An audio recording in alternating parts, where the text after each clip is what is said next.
होते ती माणसं मोठी होऊ शकतात. म्हणून आयुष्यात लक्षात ठेवा, तुम्हाला जोपर्यंत आई वडिलांचं महत्व, आई वडिलांच्या कष्टाचं महत्व आपल्याला जर कळत नसेल, आपल्याला घरात आई वडील आवडत नसतील आणि दुसरेच कोणीतरी आवडत असतील, तर तुमच्या जीवनाच्या अधोगतीला सुरुवात झालेली आहे. आपल्याला आपल्या गुरुजनांची तळमळ कळत नसेल, आपल्या आई वडिलांची तळमळ कळत नसेल, आम्ही त्या दिशेनं मोठं व्हायचं आपली प्रेरणा मिळत नसेल. बघा, एक लक्षात ठेवा, भटकणं म्हणजे प्रवास नसतो. भटकणं आणि चालणं, चालण्यालाही शक्ती लागते आणि भटकण्याला पण शक्ती लागते. भटकण्याला दिशा नसते, ध्येय नसते, पण चालण्याला एक ध्येय असते, एक दिशा असते आणि प्रत्येक पाऊल त्या आपल्या ध्येयाच्या दिशेनं पडत असते.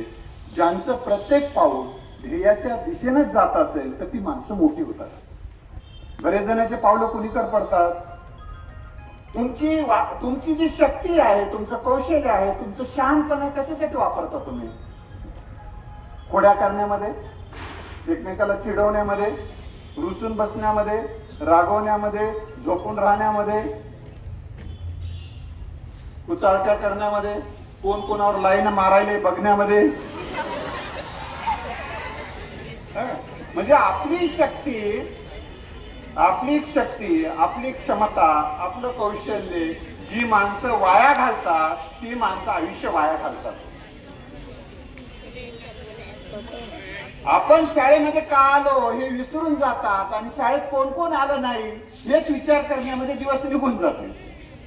तिनं आली नाही, कुठे गेली नाही, आली नाही, त्यानं आलं नाही, तिनं आले नाही, हे सर आले नाही, ते मॅडम आले नाही. म्हणजे आपण का आलो इथं आणि आपल्याला काय साध्य करायचं आहे हेच आपण विसरून जातो. म्हणून आपल्या ध्येयावर आपलं लक्ष केंद्रित केलं की ध्येय प्राप्त होतं.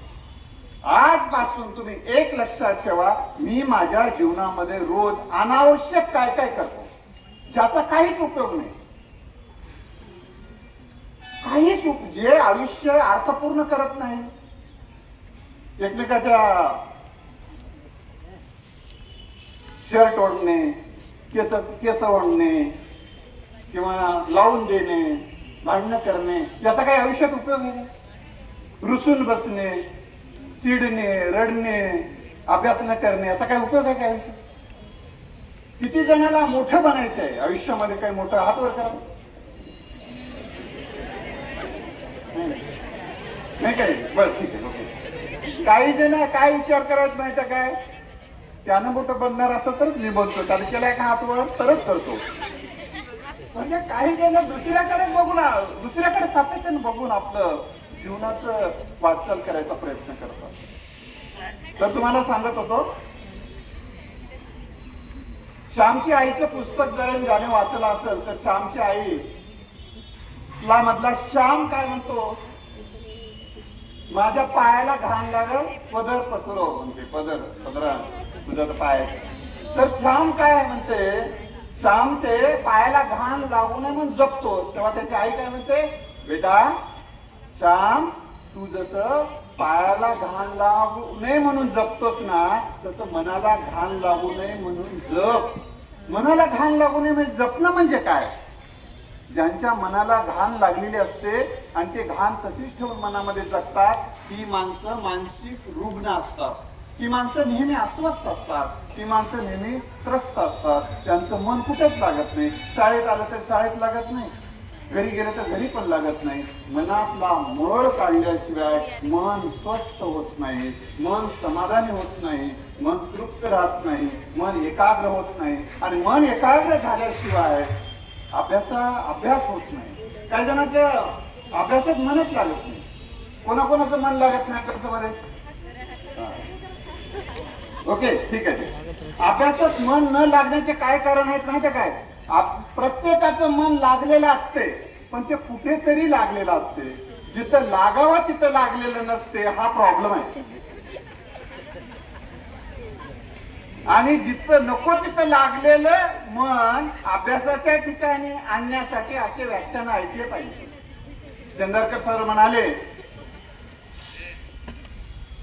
YouTube चॅनलच्या माध्यमातून मी दररोज उठल्यानंतर काय मला जेव्हा जाग येईल आणि वाटलं मला हे विद्यार्थ्यासाठी हे सांगणं गरजेचं आहे, पुन्हा विसरून जाईल म्हणून मी रात्री 2, 3, 4 वाजता उठून सुद्धा व्हिडिओ बनवतो. हे सांगितलं पाहिजे, हे सांगणं गरजेचं. आजच वाचनाचं महत्व नावाचा व्हिडिओ बनवला. मला जे जे वाटतं आतून तेव्हा ती गोष्ट मी करत राहतो. काही जणांना वाटतं की हे वेळ लागणं आहे. तुम्हाला चांगल्या गोष्टीचं वेळ जोपर्यंत लागत नाही तोपर्यंत तुम्ही मोठे होतच नाही.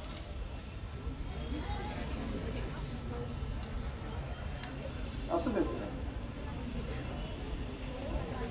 एक उदाहरण सांगतो मी तुम्हाला. वाचनाचं वेळ लागल्यानंतर काय होऊ शकते. मी चंदारकर सर आमचे प्राचार्य सर होते. मी अर्धापूरच्या शंकरराव चव्हाण महाविद्यालयात असताना ओरिएंटेशन कोर्स म्हणून एक 30 दिवसाचा कोर्स गोव्याला होता. मग त्यांनी मला गोव्याला जायला परवानगी दिली. आता गोव्याला गेल्यानंतर मी संकल्प काय असतो मी तुम्हाला सांगत होतो. तुम्ही जर काही संकल्प जर केला तरच मोठे होऊ शकता. संकल्प शक्ती ज्याच्यासोबत नाही ती माणसं ध्येय साध्य करू शकत नाही. किती जणांनी यावर्षी मिरिट मध्ये येण्याचा संकल्प केलाय बरं? वा, सुंदर. करा. एकमेकाचं बघून हातावर करायचं नसते, आपण केला तरच करायचं असते हातावर.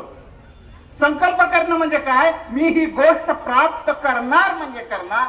जगातली कुठली शक्ती मला हा संकल्प पूर्ण करण्यापासून रोखू शकत नाही असा विचार करणं. प्रतिकूल परिस्थितीला अनुकूल करेलच.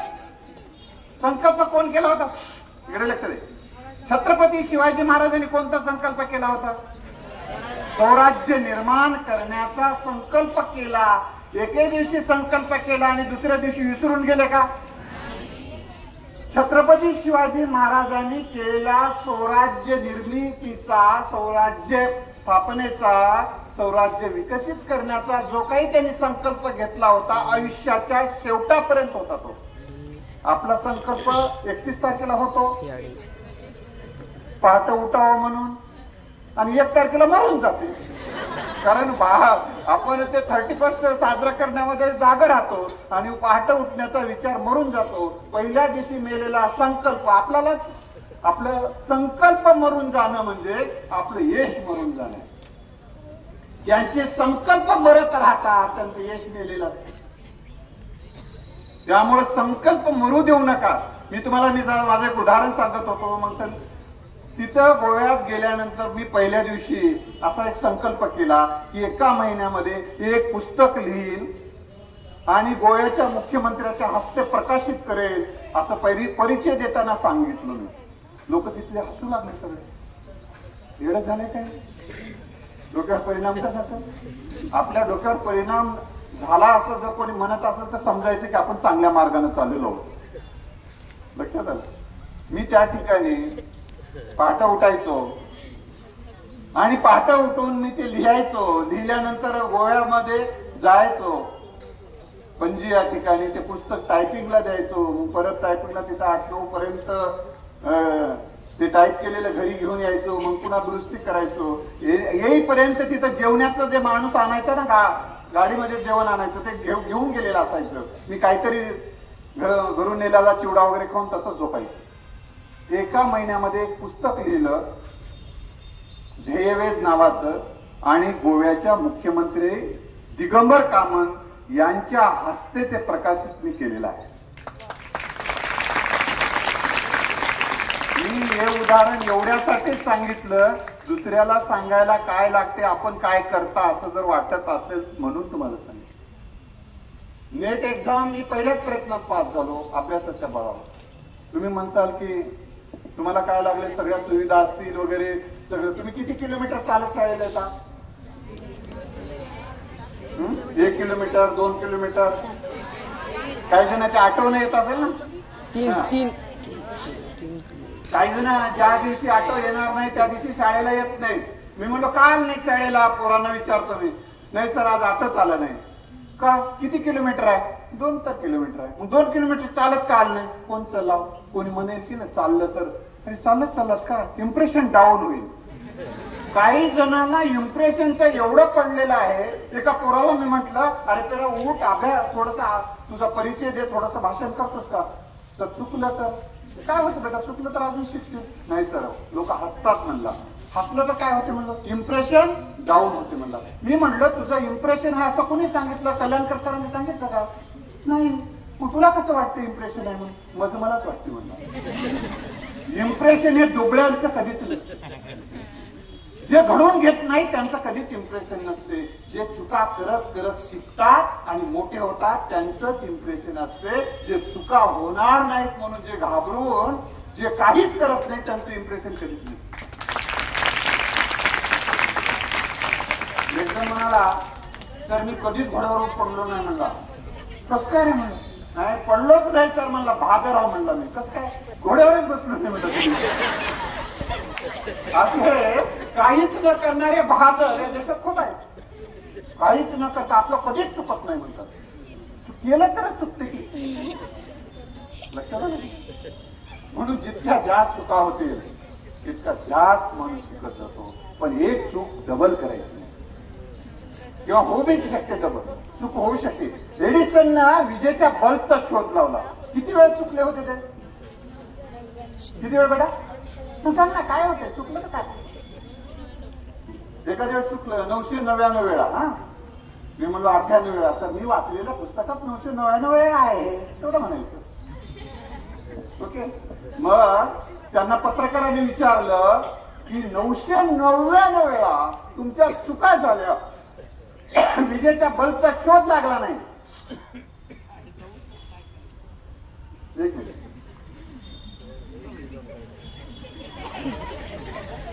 मी आता 5 मिनिटात थांबतो. ओके. बोलू की थांबो. पावडे साहेब तुम्हाला सांगतो, त्यांना पुस्तक वाचण्याची एवढी आवड आहे. माझं ध्येयवेद असेल, यशाचा राजमार्ग आहे, त्यांनी तर वाचलेलंच आहे. त्यांच्या सुनाने मुलांनी सुद्धा वाचलेलं आहे. ते असं म्हणतात की तुमचे पुस्तक वाचण्यासाठी आमच्याकडे मी वाचू का तू वाच असे संस्था चालक आमच्या पाठीशी आहेत. चंदारकर सर, पावडे साहेबांसारखे. म्हणून आम्ही तुमची त्यांच्या समोर बोलतो. काही जणांना संस्था चालक म्हणजे पोलीसच वाटतात. त्यांना भीतीच कसं काय वाटतं की काय नाही. कशासाठी भीती, का भीती. अरे आपण रिस्पेक्ट करा, काम करा, संपलं. आयुष्यभर काही जण भीतीतच जन्मतात आणि भीतीतच मरतात. ते भीती आयुष्याची जोपर्यंत जाणार नाही माणसाच्या प्रगतीला प्रारंभ होणार नाही. भयमुक्त जगा. ओके. तुम्ही निर्भयपणे जोपर्यंत जगणार नाही तुमच्यातला कॉन्फिडन्स वाढणार नाही. जे घाबरून घाबरून घाबरून घाबरून जगतात ना ती माणसाचं व्यक्तिमत्व विकसितच होत नाही. याला भी, त्याला भी, त्याला भी, याला भी, त्याला भी, मायला भी, बापाला भी, शेजाराला भी, शेजारणीला भी, मित्राला भी, मैत्रिणीला भी, सगळ्याला घाबरून घाबरून घाबरून किडेने होऊन जातात. कारण भय माणसाला दुबळा करून टाकतो. लक्षात मी सांगत होता एडिसनचं. तर एडिसनला पत्रकारांनी विचारलं, पत्रकारांनी एडिसनला विचारलं की तुमच्या एवढ्या चुका झाल्या तुम्हाला काही वाटलं नाही आणि तुम्ही 999 वेळा चुकलात. ते नाही म्हणले. एडिसन म्हणले 999 वेळा मी चुकलो नाही, मी 999 पण शोध लावले. हा कसं काय. 999 या मार्गाने गेल्या तर विजेचा बल्बचा शोध लागत नाही हे मी जगाला सांगितले. फक्त याच मार्गाने गेलो तर विजेचा बल्बचा शोध लागला. हे तुम्हाला कसं सांगता आलं तुम्हाला. वाचनामुळे. काही जण म्हणतात सर आम्हाला बोलता येत नाही, तुम्हाला कसं काय बोलता येत. हे बघा तुम्ही जितकं जितकं वाचाल तितके तितकं तुमचे शब्द साठा वाढतो, वाक्याचा साठा वाढतो आणि मग वाटते सांगितल्याशिवाय राहत नाही. मग सांगितल्याशिवाय राहत नाही असं जेव्हा वाटते शब्द साठा. बुद्धिमान नाही तसं होत नाही. तुम्ही अर्थ तुम्हाला बोलता येत नाही, ज्याच्याकडे स्टेज करेज नाही त्याला याचा अर्थ तो बुद्धिमान नाही असं होत नाही. याच्याकडे फक्त शब्दसंग्रह कमी आहे, वाक्याचा संग्रह कमी आहे. ते बघा IAS अधिकारी असतात. IAS अधिकारी नांदेडला समजा एखादा कलेक्टर आला, तो केरळचा आहे, आंध्राचा आहे, त्याला पहिल्यांदा मराठी बोलता येत नाही, काहीतरी तुटक काही वाक्य बोलतात, ते एक वाक्य किंवा वाचून सांगतात. म्हणजे याचा अर्थ ते बुद्धिमान नाहीत का? आहेत ना, म्हणून तर आहेत झाले. फक्त त्यांच्याकडे काय नाही, शब्दसंग्रह नाही, मराठीचा वाक्याचा संग्रह नाही, म्हणून त्यांना बोलता येत नाही. मग ते वाढवत नेतात. तसं तुम्हाला जर शब्दसंग्रह वाढला, वाक्यसंग्रह झाला, वाचन वाढला, तर तुमचं व्यक्तिमत्व समृद्ध होऊ शकते. शेवटचा एक मुद्दा सांगतो आणि थांबतो, ते म्हणजे तुम्हाला लक्षात कसं ठेवावं. वाचलेलं लक्षात राहत नाही म्हणता ना, लक्षात राहण्यासाठी काय केलं पाहिजे? लक्षात कधी राहते माणसाच्या माहिती का? जे समजतं ते लक्षात राहते, जे समजते ते लक्षात राहते, जे समजते आकलन शक्ती म्हणतात त्याला. त्या शब्द आणि तुम्हाला एखादा उत्तारा समजून घ्यायचा असेल तर काय करायचं? प्रत्येक शब्द समजून घ्या. एखादा समजा मराठीचा एखादा धडा आहे आणि एक उत्तारा तुम्हाला पाठच समजूनच घ्यायचा आहे, तर त्याआधी ते प्रत्येक शब्द काय म्हणतो समजून घ्या, वाक्य काय म्हणते समजून घ्या, वारंवार ते वाचा आणि प्रत्येक गोष्ट महत्वाची आहे म्हणून वाचा. जेव्हा एखादी गोष्ट आपण महत्वाची आहे म्हणून वाचतो ती, आणि हीच परीक्षेत येणारच आहे, की मी याचं उत्तर लिहिणारच आहे, या उत्तराची सुरुवात अशी राहणार आहे, मध्ये असा राहणार आहे, शेवट असा राहणार आहे. अशा पद्धतीने सातत्याने तुम्ही चिंतन मनन करा, वाचन करा, मग ते वाचलेलं लिहून काढा, सराव करा. माणूस सरावाने राव बनतो आणि हे सरावाने राव बनण्यासाठी तुमचं हे वाचन वाढलं पाहिजे. मी मित्र या ठिकाणी तुम्ही इतकं शांततेनं ऐकून घेतलात आणि माझं या ठिकाणी मला शेंदारकर सरांनी प्रशांती वाचनालयाने बोलवलं. त्यांनी जे पुस्तकासाठी जे या ठिकाणी अवांतर पुस्तक वाचावं असं वाटत असेल, या परीक्षा पद्धतीतही थोडा बदल होणं गरजेचं आहे. काय झालं माहितीये काय? आम्ही बुद्धिमान कोणाला समजायला माहितीये काय? जे फक्त अभ्यासक्रमाचं पुस्तक वाचते, लक्षात ठेवते, पाठ करते, उन्हाळ्यात विसरून जाते, ते बुद्धिमान आहे. फक्त कागदावर ज्याला मार्क जास्त आहे ते हुशार आहे असे आमची परीक्षा पद्धती सांगते, आमची शिक्षण पद्धती सांगते. त्यामुळे परीक्षा पद्धतीतही बदल झाला पाहिजे. अवांतर पुस्तक घरातले सुद्धा म्हणतात ते काय वाचायला, ते अभ्यासक्रमाचं होय काय नवं, मग वाचू नको, अभ्यासक्रमाचं बळ. कारण मार्क घेतलं तरच मोठं होता येते, हा संस्कार आमच्यावर शिक्षण पद्धती करते आणि ती परीक्षा पद्धती करते. त्याच्यामुळं पोरं फक्त स्वार्थी बनत आहेत, फक्त स्वार्थी बनत आहेत अभ्यासाचं. जोपर्यंत अवांतर पुस्तकं तुम्ही वाचायची गोडी लावून घ्या, तुम्ही मोठे बनाल. एवढं बोलतो. मला बोलवल्याबद्दल शेंदारकर सरांनी आपले सगळ्यांचे आभार मानतो. ज्यांना